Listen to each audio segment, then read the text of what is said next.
Hello, everyone, and welcome to Season 2 of our All Hecata Chronicle, Berlin Bloodlines. Almost said the name. This is our second epilogue, The Silence Between. So let's meet our lone vampire tonight, Avery. Hi everybody, it's me, Avery, at Averydaboi on all social media platforms. I style myself as something of an internet personality, but this time zone I will be playing for the last time for a little while. Unsere gnädige Herr, Edgar Wade. Edgar Wade. And I'm Huddy. I don't know the last time I said it, but that's me. I'm your storyteller. As always, this is a Vampire the Masquerade 5th edition actual play. We've gone over our safety and consent, but please check in with yourselves as your well-being is important to all of us who are playing. All the content warnings for this game will be down in the description below. So if you are ready, Edgar, let's you and I return to Berlin the night after you found Charlotte and killed your one-time friend, Katrin. You spent the day at Cleopatra's along with Tegan, Matteo, and Dante, and of course, the rest of the Samedi. You were surrounded by the dirt, blood, and corpses of Akua's basement as you slept, and it felt fitting to lay in amongst the dead like Katrin's body will. Forever.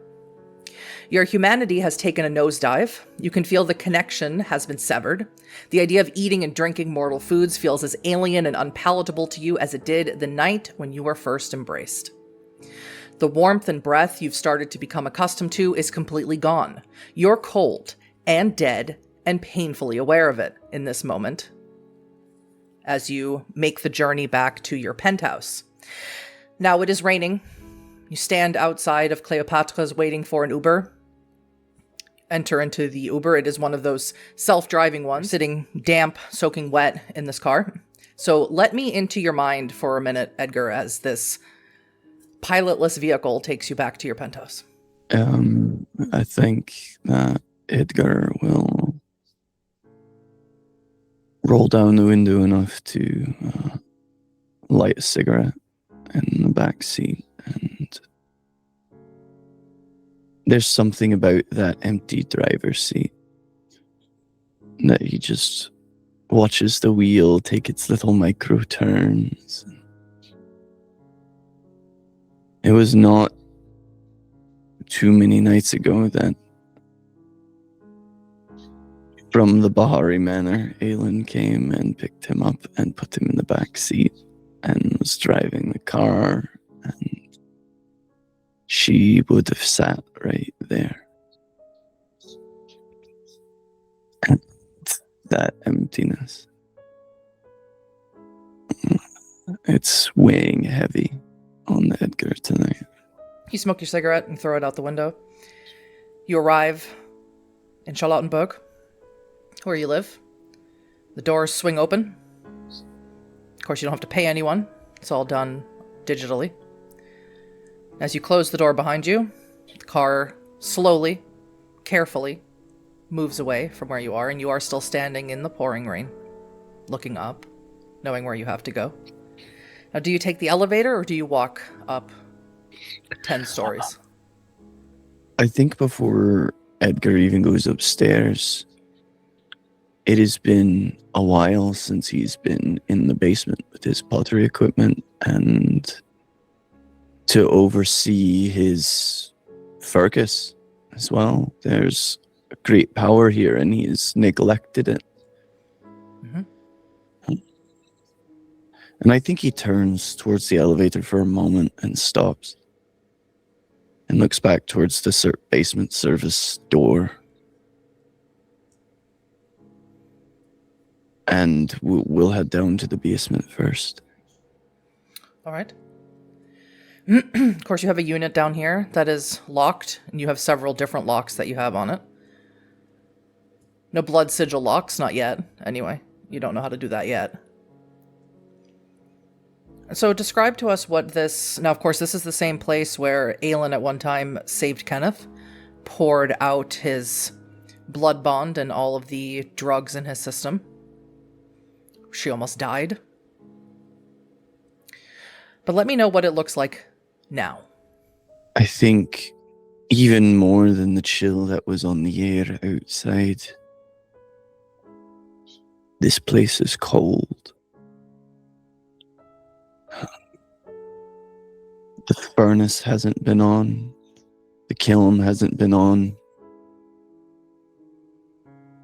There's dust filling the carvings in the floor that he made to attune to the power of the earth here. But I think the thing that would jar Edgar the most is that the cup that he always poured the glaze into so that he could paint the glaze on is one of those old, like, late 80s, early 90s, has a family photograph on the side of the cup.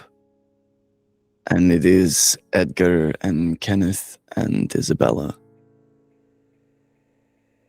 But it's also Olivia and Osric. It was all of them. And even though Edgar stood as far on the outside as he could, and Isabella's arms hung heavy over Kenneth and Isabella's shoulders, and Osric was basically just Olivia's shadow in the back of the photograph. It's the cup's so old you can just barely see the outline of Osric's hair in his jacket in the sort of background. I think Edgar wonders now as he sees this cup sitting there, if his life was ever full. He once thought that those were the greatest times of his life. And looking around at an ice cold pottery making room, this is what has been made of that. It's interesting, Edgar, to have a glimpse of family in this moment that you are alone, feeling alone, physically alone. You have family everywhere.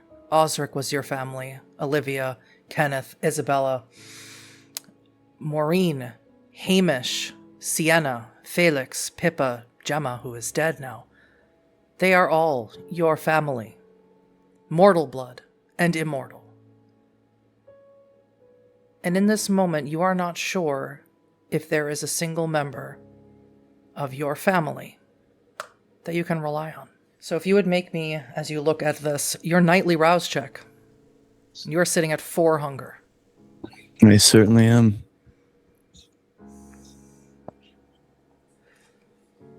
Success. But you realize that you are hungry.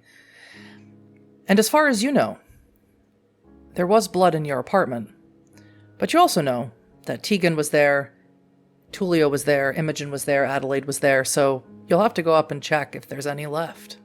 I think as Edgar will just trail his fingers one last time over those geometric lines, this attunement that he has made for himself to this Farkas.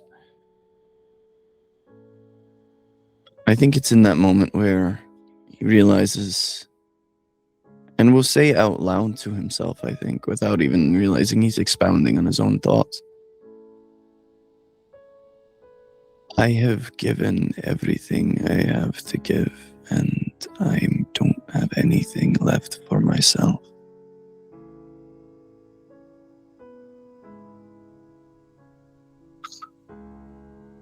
A curious thing. So ask again, Edgar. Elevator or stairs? You will take the elevator. Elevator. You think about how you have given everything and have nothing left for yourself, and you realize, as you have so often, especially at these last 2 nights, that the only time you felt that you had an abundance to give is when you had someone with you who gave you everything. But she's not here. The doors swing open. You enter into your apartment. It's still and dimly lit. Someone has collected the tatters of your Jackson Pollock that was destroyed by a werewolf, you think. definitely not you, and stacked them onto a console table that's underneath the painting. As you move through the apartment and your shoes make that slopping noise because you are still dripping wet, the broken glass from your bathroom shower that was shattered by Louisa has been swept up and disposed of, you notice. So where are you going in your apartment? I think first he will go to the bedroom.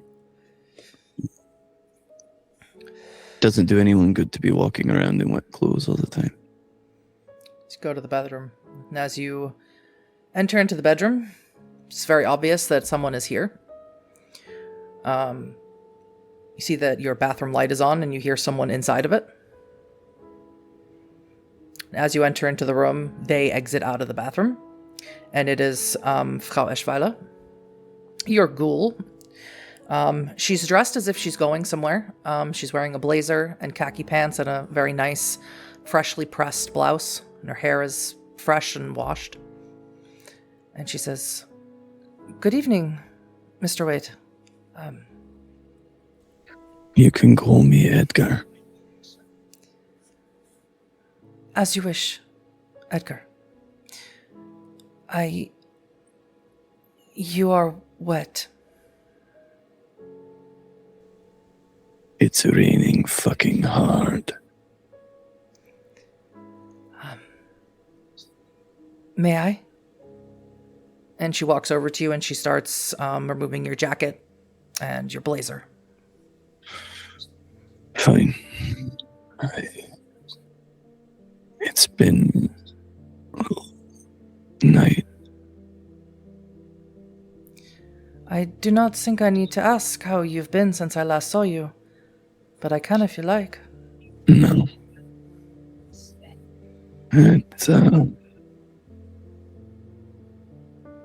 It wouldn't do you any good. It wouldn't do me any good either. She continues removing your clothes, removes your suspenders down, starts unbuttoning your shirt. She says, "I want to thank you for the kindness that you've shown me and the hospitality. I am doing much, much better. I am no longer very injured at all." Good. You're no use to me broken. I'm eager to be used to you, Edgar. I do have somewhere to be tonight. We need to get to work on whatever litigation we need to get into motion to stop the use of the name Waite Enterprises. I can look into that. I'll not have some dumb cunt running around ruining my name. No, we wouldn't want that. I do not mean to be rude. You are hungry. And she sort of taps at her own teeth. I can see.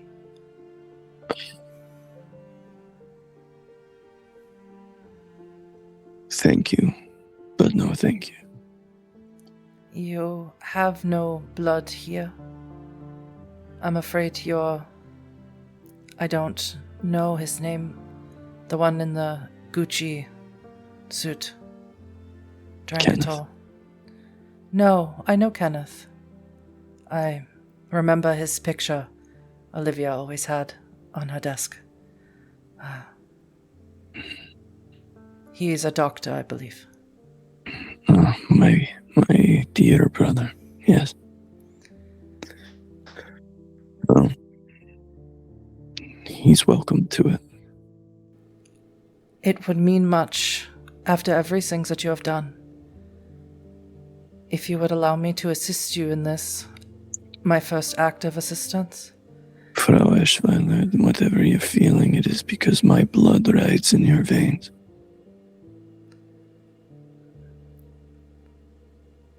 Maybe, if you will not do it for me, you will do it out of my own curiosity.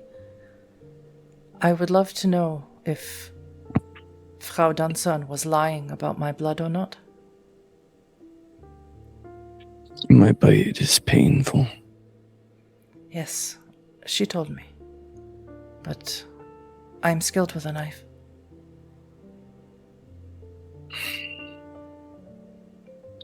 There is a chance there will be infection. I'm very fit.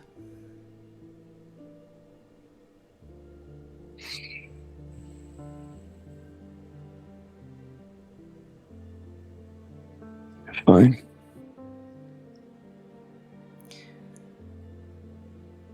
She sort of moves you to sit down on a chair, and she says, "Don't be, takes this the wrong way. It was always a lot for Frau Dunson." What do you mean? I couldn't tell you. You'll have to tell me.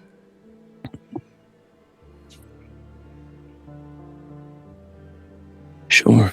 She pops open a knife that she has, sort of a switch, not a switchblade, but a sort of multi-tool knife. And she slices very delicately below the wrist.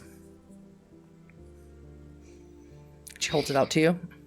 I think Edgar will just, take the back of her hand in his hand and lick the wound first. He won't fully begin to drink, in case whatever she's got going on is, quote, a bit much. You lick the wound,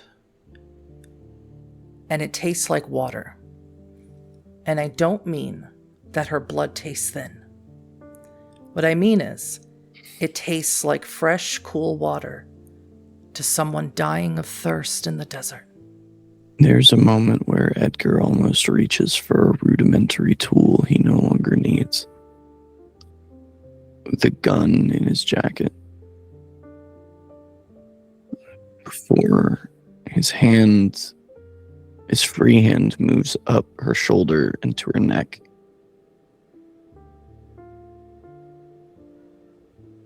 What is wrong with you?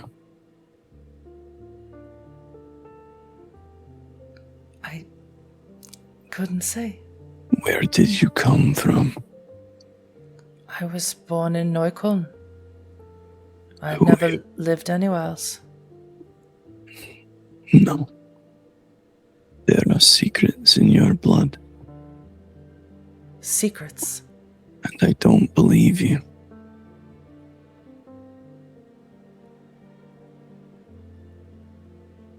Perhaps it is just because you are hungry.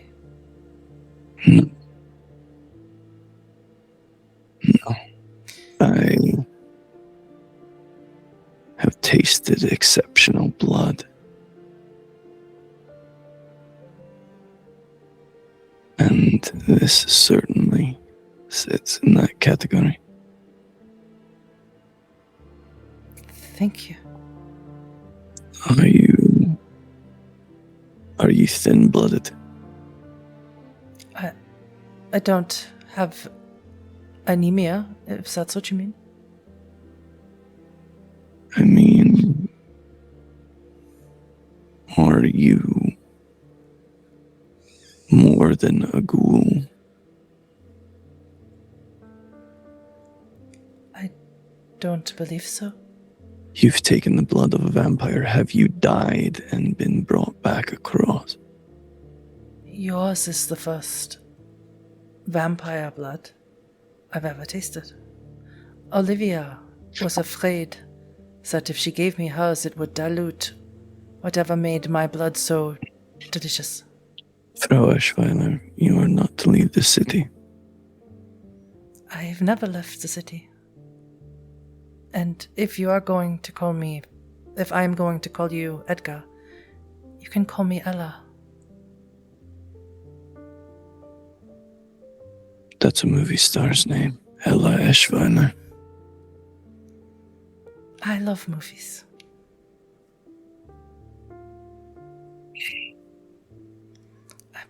Please, I've seen what happens when your kind, well, only Olivia, of course, don't drink enough.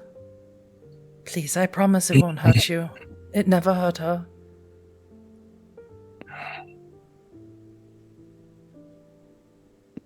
And Edgar will drink her blood. All right. So as I said, tastes like pure spring water. The sensation of it is so pure, so intimate, that the strangest sensation comes over you, Edgar. You feel like you are drinking the blood of Adam, of the first man who ever walked the earth. Tainted with nothing. No microplastics, no harsh chemicals. It is the font of human blood. Almost involuntarily, reflexively, you feel a blood tear escape from your left eye. And as you blink it away and drink, I need you to make me a willpower roll, please. Critical success 7. Critical success. You do not have to drink this most immaculate blood to its final drop. However, you do begin to cry. You don't mean to. It just happens. And as you do so, Ella sits on your lap, begins kissing away at the tears. She removes her wrist from your mouth, and she says, "I'm sorry. I never saw Olivia cry." She was also too far gone to cry.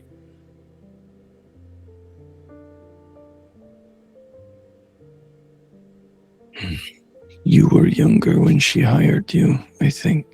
I remember. Yes, Cord and Clara were still children.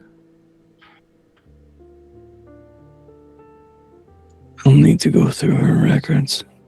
I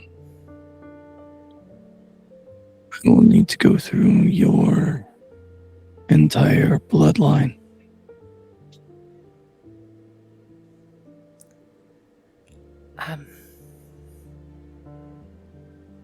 I do not think you'll find much. Of course, you live in Berlin and don't know how old you are. Much genealogy was destroyed, especially those who are from Berlin. The war. There is always secrets to scour. She sort of looks at you for a moment.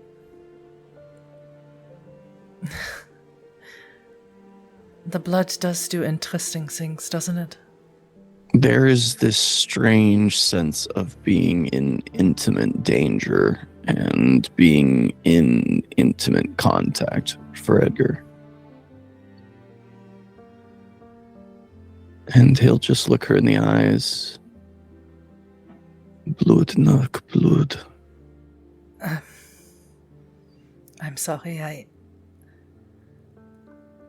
You must think me strange, or sad, perhaps, for you are eternally young and would never cast eyes on someone like me. I think it must just be your blood, making me look at you this way. It is the blood. But I don't think it's just the blood.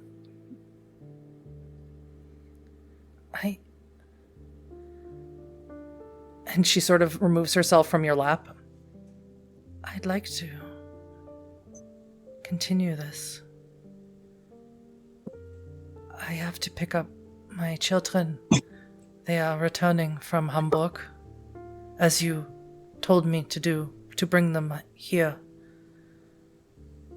Yes. Should I go back to my iron regiment, like I was on with Olivia?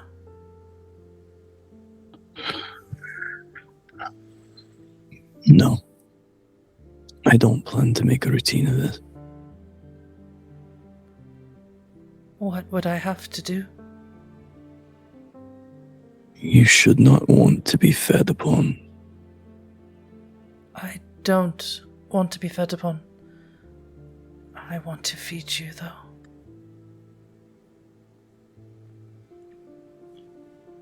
Then feed my thirst for knowledge. Happily. It is your body that I am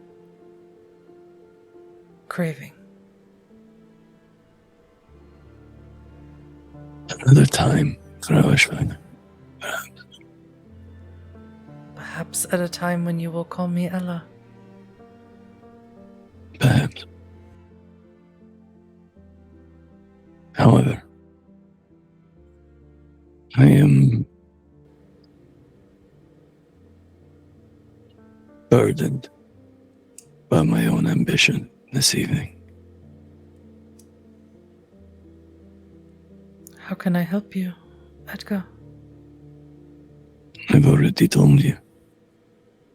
Start doing whatever you can to start introducing litigation to stop the usage of the name Wade Enterprises. Yes, sir. If the courts can grant us that, we may yet wrest my company from Averydaboi. I will start on it as soon as I can. And she takes some towel that's here, and she wraps it around her wrist. Should I come back? I would like to spend the night with my children, but I would come back if you needed me. Where are your children staying? My home?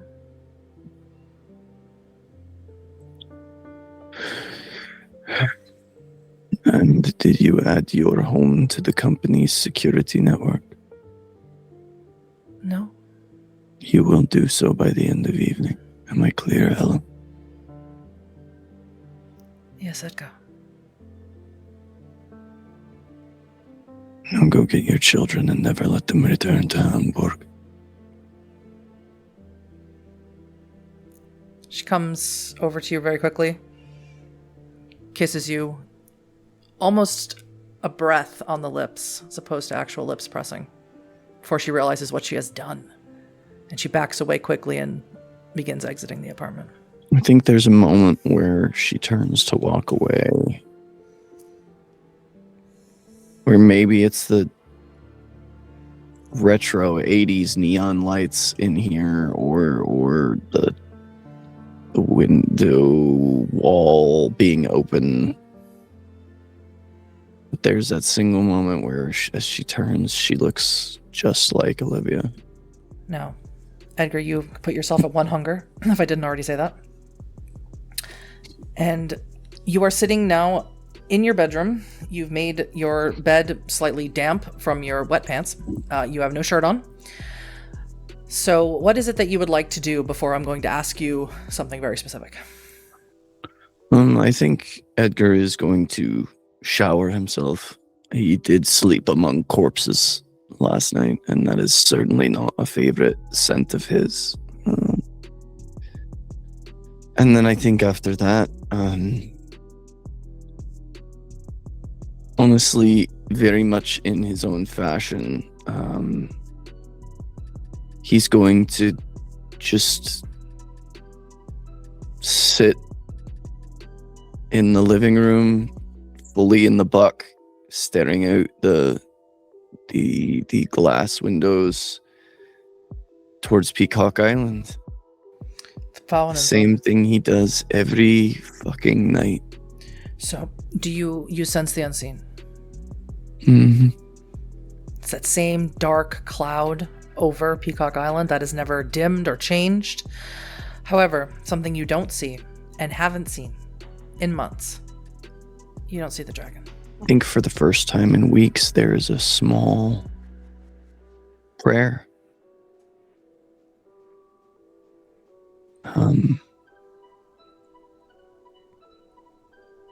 I think it's almost unconscious, but Edgar reaches for the rosary in his pocket with the medallion of Saint Christopher, the protector of the innocent. You reach for a rosary. Yeah. Can you make me a wits and occult roll? 5. Hold the rosary and you give a prayer for the dragon. You start thinking about Frau Eschweiler's blood again. So you look at the rosary and you handle it. And you remember reading somewhere, cult books somewhere, maybe in the Bahari Manor, about how saints, and even Christ, that there are artifacts with their blood in it. You think maybe, or wonder if at one point someone in Frau Eschweiler's bloodline consumed blood from one of these artifacts. Of course, you don't know what it would do. Everything that you've read means they would give it some sort of power, but you can't help keep associating Frau Eschweiler's blood with the blood of the Immaculate. It's the word keeps popping in your head. It's immaculate. And you're almost irritated that Olivia never ever mentioned this. Add it to the heap of things she kept from me, I guess. But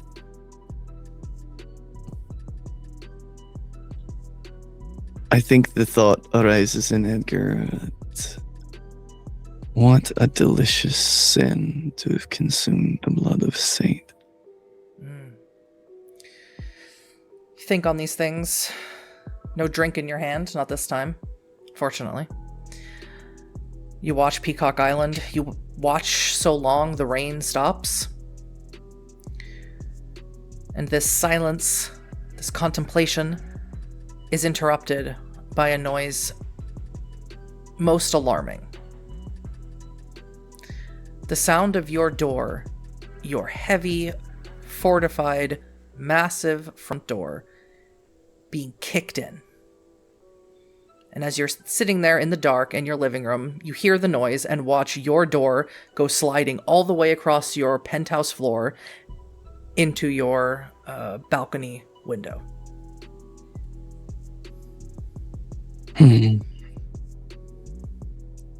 You're going to have to pee for that. Standing in the door, of course, everything is dark and dim in here. Can't tell who it is, but it's someone tall and lanky, with long hair, just an ominous shadow in the doorway. Please come in. They come in at an inhuman speed,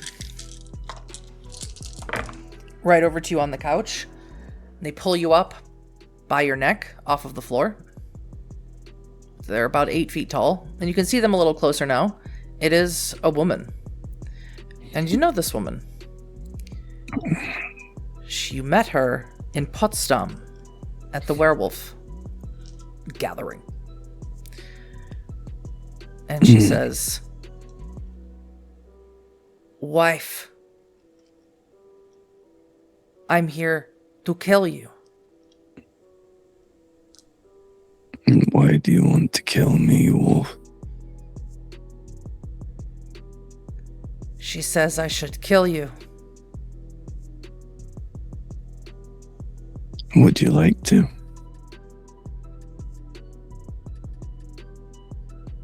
Yes.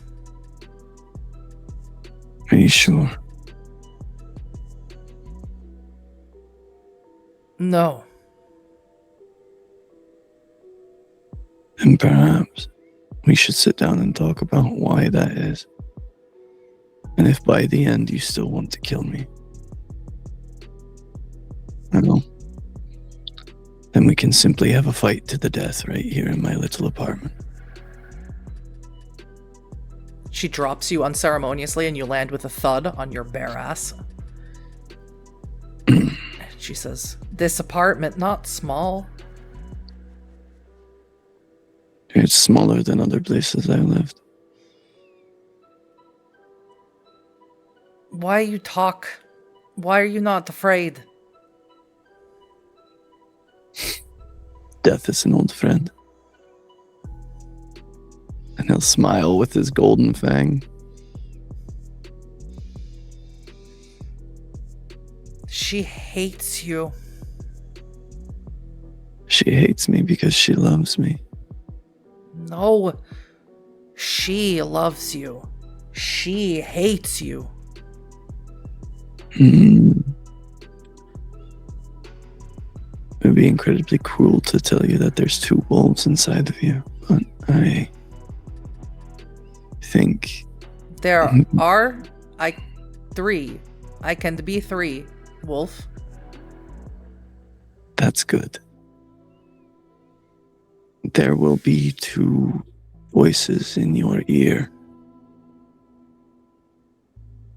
One of them will tell you to embrace yourself through the actions that they spur on. The other will push you away from yourself towards something better. You talk too much. Too many words in my head, always. Would you like me to make them quiet? How? I will show you. But I need something in return. She will bring back the ones who died. She promised. She said, if I kill you. But how will she bring them back? Magic? I don't know. Wild magic. They will not be the same. Child of the wolf. They will be changed. Forever. Why I believe you over her? Or her? Because I have no reason to lie to you. You could have killed me whenever you wanted. You can still kill me now. I don't know if I can. You could. Stop! You at least have the ability to. And she reaches out and she hits you across the face. Mm. Stop talking! Here. You want me to make them stop? Sit down. Is there any way you cannot be 8 feet tall and muscle bound in this moment, please?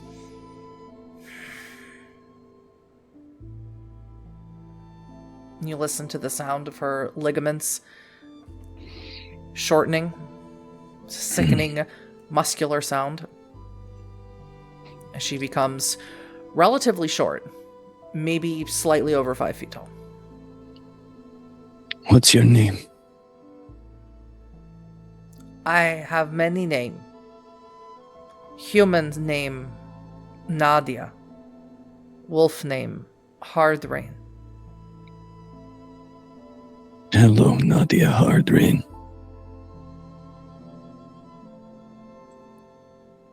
And he'll take her face in his hands and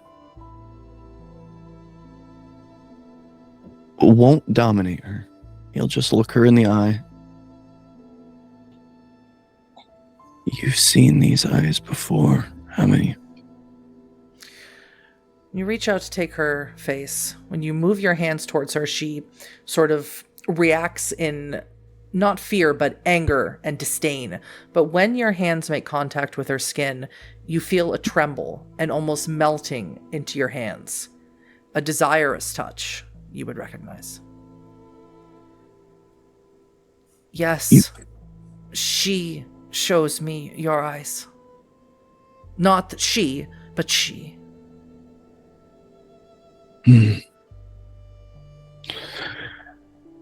You are quite close with my wife. Yes. She cries and sings to you and misses you and shows me things. She saved you from some kind of your own loneliness, didn't she? She's good like that. She shows me what I miss the most. She shows you that. But my wife does not. Yes. You love my wife, but wish to be free of the other. I want my pack back. Nadia Hardrain. They will never come back. No, not now. Not the same as they were. She was supposed to kill you.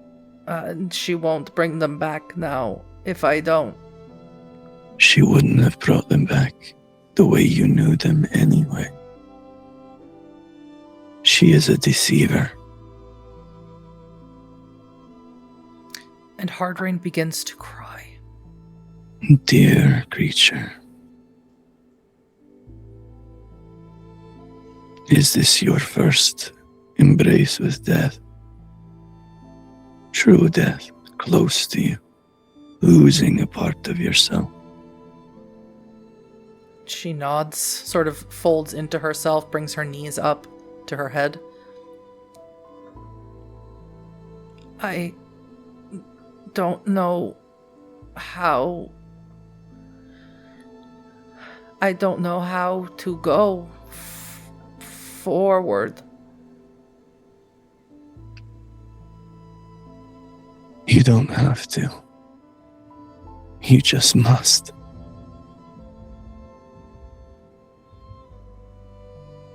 Wife shows me life and love and happy things. She shows me what I lost and could have again. And I want that so much, but also wife shows me things with you all the time. She talks about you and sings about you, and I see, and she sort of touches the couch that you're sitting on. I see her here watching a movie. The picture that goes in the box. You are sitting together and talking and touching and loving, and I feel it like it is me too. And then she stands up and sort of just lets out an exasperated sigh and walks over to where the door is and looks out into the Faueninsel. Edgar has never pitied these creatures before, but now there is a part of him that, while being envious of it, pities how real this heartbreak is for her. How real the impact of death has touched her.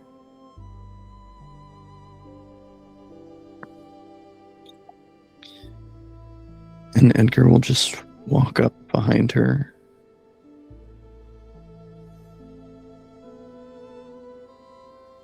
You're welcome to stay here. Isn't that what you say to wife? And then she changes her voice to sort of mimic yours. Something you've heard another wolf do. Says, you're going to live with me now.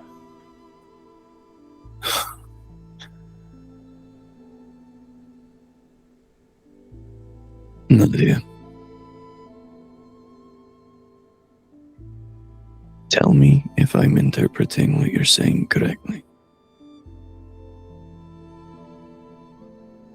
You would like to stay here.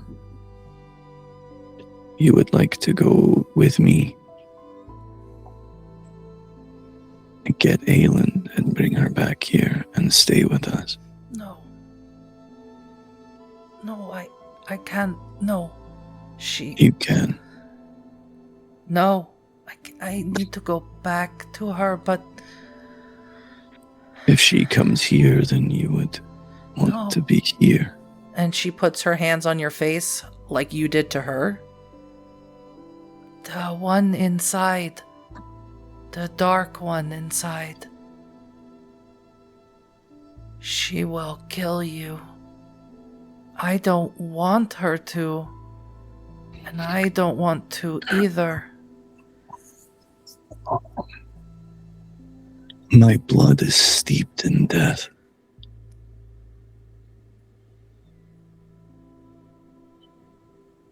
So is mine. What will come will come.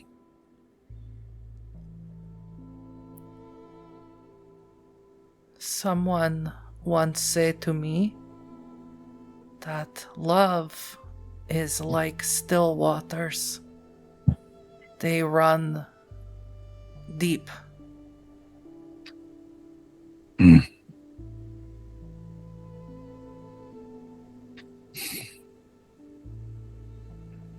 I find love more to be like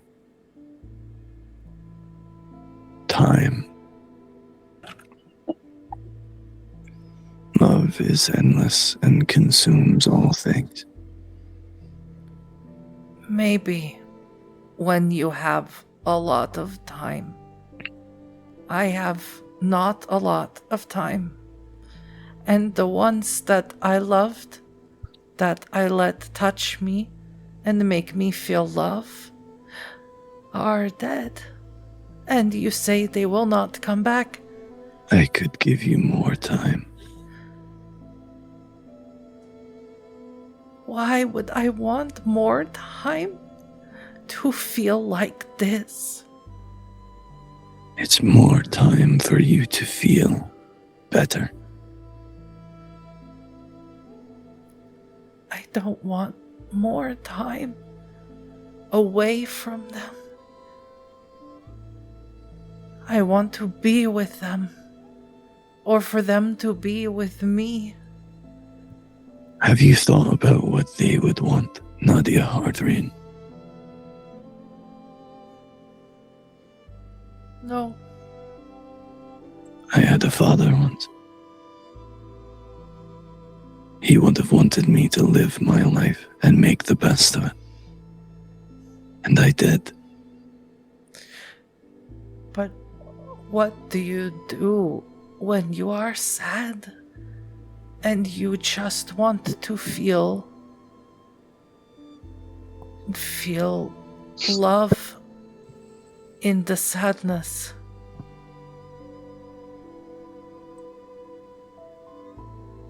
I think you know exactly what everyone does. I am not human like the ones I loved. They taught me things, showed me how human emotions work, but they're gone, and I am alone.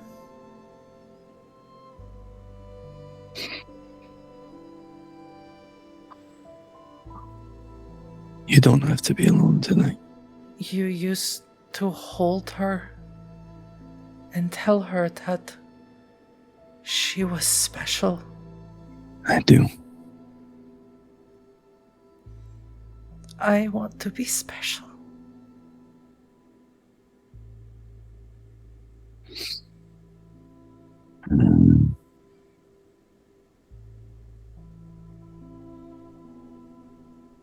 You are. You had the courage to come here alone.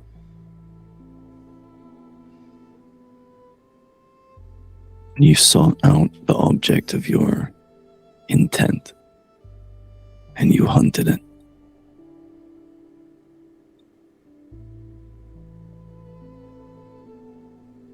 I'm sorry that you don't feel like killing me anymore.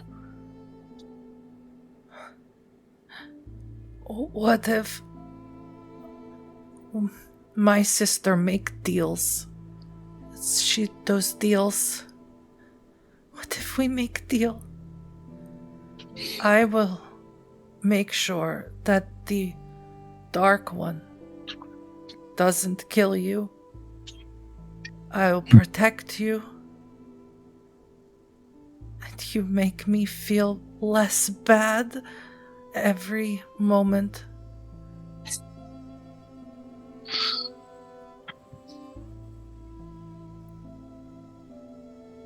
I don't think you understand what you're asking. I'm smart. Maybe not in emotion, but I understand things. But you don't understand what you're asking of me.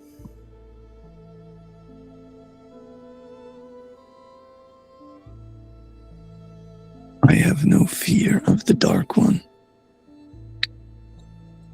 It is my destiny to slay the Dark One forever.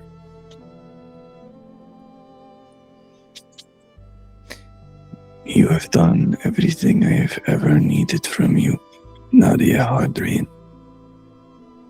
You kept Aelin safe. And you came here when you were alone.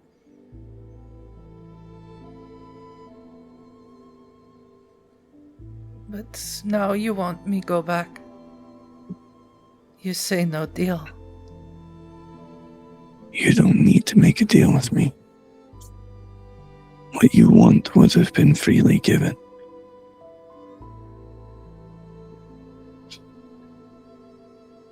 I have a place in my heart for broken things.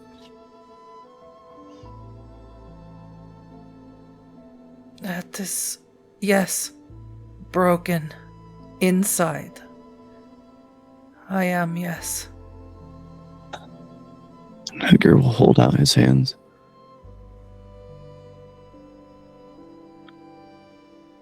Give me your hand. She does. And I would like to use Share the Senses. Mm-hmm. It's a Ross check. And he'll just, with the weight of her hands in his own, just take his thumbs over the bones of her fingers. You see, not alone. She looks down at your fingers. She sort of moves her hands up to your chest and presses her head into it. She's much shorter than you. You feel not blood tears, as you would be more familiar with, but you feel the hot tears of someone who is at least part human. There is always that strangeness of sharing the senses and feeling a person cry, but also feeling like it is also you crying, but also they are alive and you're not used to like hot tears. The whole sensation is very strange. And I think Edgar will just reach down and pick her up. And wrap her legs around his waist and walk back inside.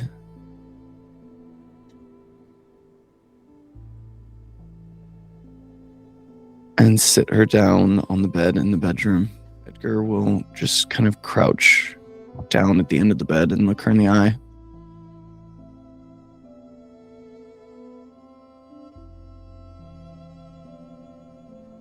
I don't know what you want from this. We can lay here and you can sleep. I don't sleep. I will die when the sun comes up. So don't be afraid. I will rise again when the sun descends below the horizon. Please don't leave until I am awake. Provan, I have not said the names so long. Provan, you used to hold me.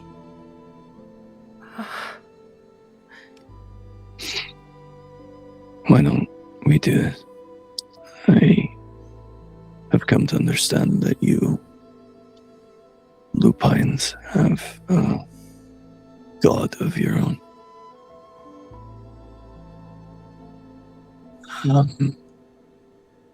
Would it offend you if I prayed to mine for your people that you lost?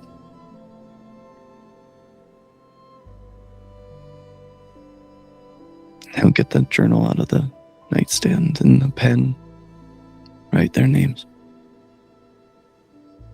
and know that as long as I am alive, should it be 10 years or 30 centuries, their names will live on. That is important to your people, no? Yes. Legacy and words and deeds are all we have. Memory. Then you have you call them oaths, yes? As long as I am in existence, I will tell their story if you tell it to me. My people are storytellers from way back. She begins to write. And the names, you can tell that she is not used to writing or proficient in it. And the names she writes are Provan Walsh, Viomini, and another person that seems to be like Hard Rain, just sort of a title of some kind, speaks with spirits.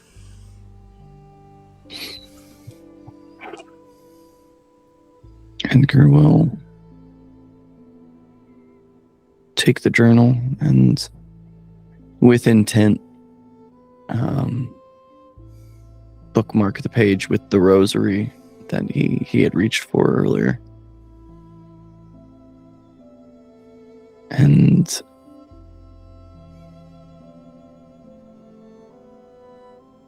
I think in this moment there is the recognition that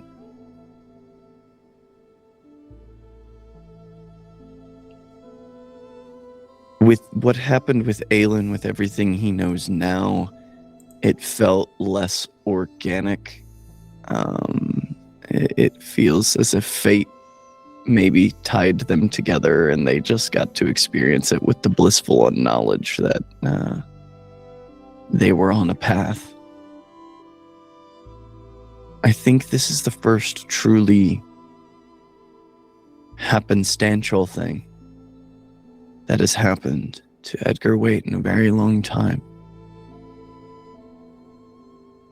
There's ostensibly no threads that he can gather of how this would have happened. How it could have been this one person who ended up spending time with Aelin there after they lost everything, the way that he felt like he was losing everything when Tulio came into the picture when he met Aelin. This is all such strenuous nonsense. There is no logical leap to be made about how fate has brought these two people together. And that is extremely exciting to Edgar. Nonsense it may be. As she finishes writing these names, and you look at her, she hands the notebook back. Please add Nadia Hardrain as a touchstone.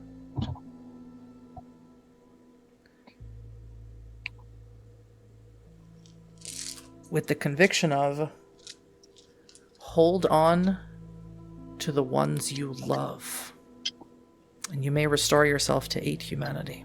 And this precious broken thing sitting in your bed, very close to you, very warm, warmer than Aelin ever was, warmer than any human you've ever experienced, is suddenly very important and very precious to you. We should go get her soon, you and I. And I would like it very much still sharing the senses with her as his hands begin to drift up the sides of her body and pull her close. I would like it very much if you stayed here with us. And as she stares at you, she just nods and sort of melts into your embrace. Yeah. And I think that there is this strange moment for Edgar where as soon as their lips make more than breathy contact with each other, feeling a heart beat against his chest again. Her heartbeat against his chest. And just the raw force of life that peels off of Hard Rain.